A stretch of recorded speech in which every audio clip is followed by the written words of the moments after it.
দর্শক, আমি কৃষ্ণপদ দেবনাথ, উপসহকারী কৃষি কর্মকর্তা। এই মুহূর্তে আছি নিকুঞ্জ দাদার হোমস্টেড গার্ডেনিং এ। এটা মূলত একটা হোমস্টেড গার্ডেনিং এর একটা প্রদর্শনী।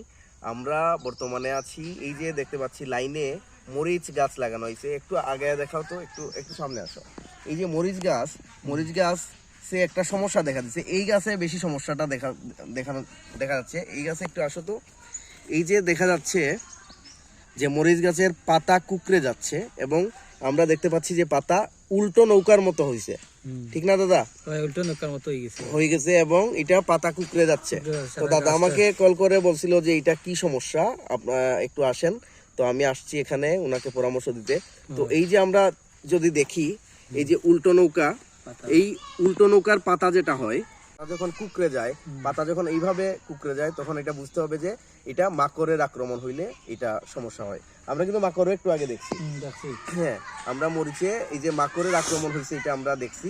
তো মরিচে মূলত যে সকল সমস্যা হয় তার মধ্যে যে পাতা কুকড়ানো, উল্টো নৌকার মতো কুকড়ে গেলে এটা আমরা বুঝবো যে মাকড়ের আক্রমণ হয়েছে। আর এটা যদি পাতাটা যদি এইভাবে কুকড়ায়, দাদা একটু খেয়াল করেন, পাতাটা যদি উপর দিকে কুকড়ায় যদি এক জায়গা হয়ে যায় পাতা, তাহলে বুঝতে হবে এটা পোকার আক্রমণ হয়েছে। এবং ওইটা হচ্ছে এক ধরনের থ্রিপস পোকা, পোকার নাম হচ্ছে থ্রিপস। এবং এই পোকা এবং মাকড়ের আক্রমণটা আগে বুঝতে হবে আমাদেরকে, তারপরে কিন্তু সঠিক কীটনাশক সঠিক মাত্রায় দিতে হবে। এখন যদি আপনি পোকার যদি আক্রমণ হয় আর যদি আমি মাকড়নাশক দিই, তাহলে কি কাজ করবে? কাজ করবে না। এবং মাকড়নাশক যেহেতু আমি বলছি যে উল্টো নৌকা হইলে মাকড়নাশক কি কি দিতে হবে, অ্যাবামেকটিন বেনজয়েড গ্রুপের কীটনাশক, যেমন ধরেন সানমেকটিন আছে, ভার্টিমেক আছে, এই কীটনাশকগুলো আমরা প্রয়োগ করব। এবং প্রতি লিটার পানিতে আমরা 1 মিলি হারে মিশিয়ে ভার্টিমেক, সানমেকটিন এইসব প্রয়োগ করতে পারবো।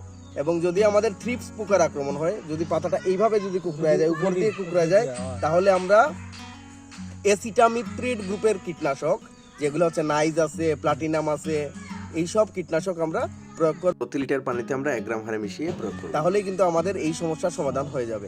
তবে এসিটামিপ্রিড গ্রুপের কীটনাশকের আগে অনেকেই কিন্তু আগে ইমিডাক্লোরোপিড গ্রুপের কীটনাশক প্রয়োগ করে, কিন্তু খুব একটা ফলাফল আসে না। যার কারণে এসিটামিপ্রিড গ্রুপের কীটনাশকটা আপনাদের এটা প্রয়োগ করতে হবে, তবেই কিন্তু আমরা বুঝবো যে এই সমস্যার সমাধান কিভাবে হবে। ঠিক আছে? তো আপনাকে আমি এটা লিখে দিব এখনই, এবং সেই অনুযায়ী আপনি কি করবেন, এটা প্রয়োগ করবেন। প্রয়োগ করলে আমরা এবং বুঝতে পারবো ফলাফলটা কি। তাহলে আপনারা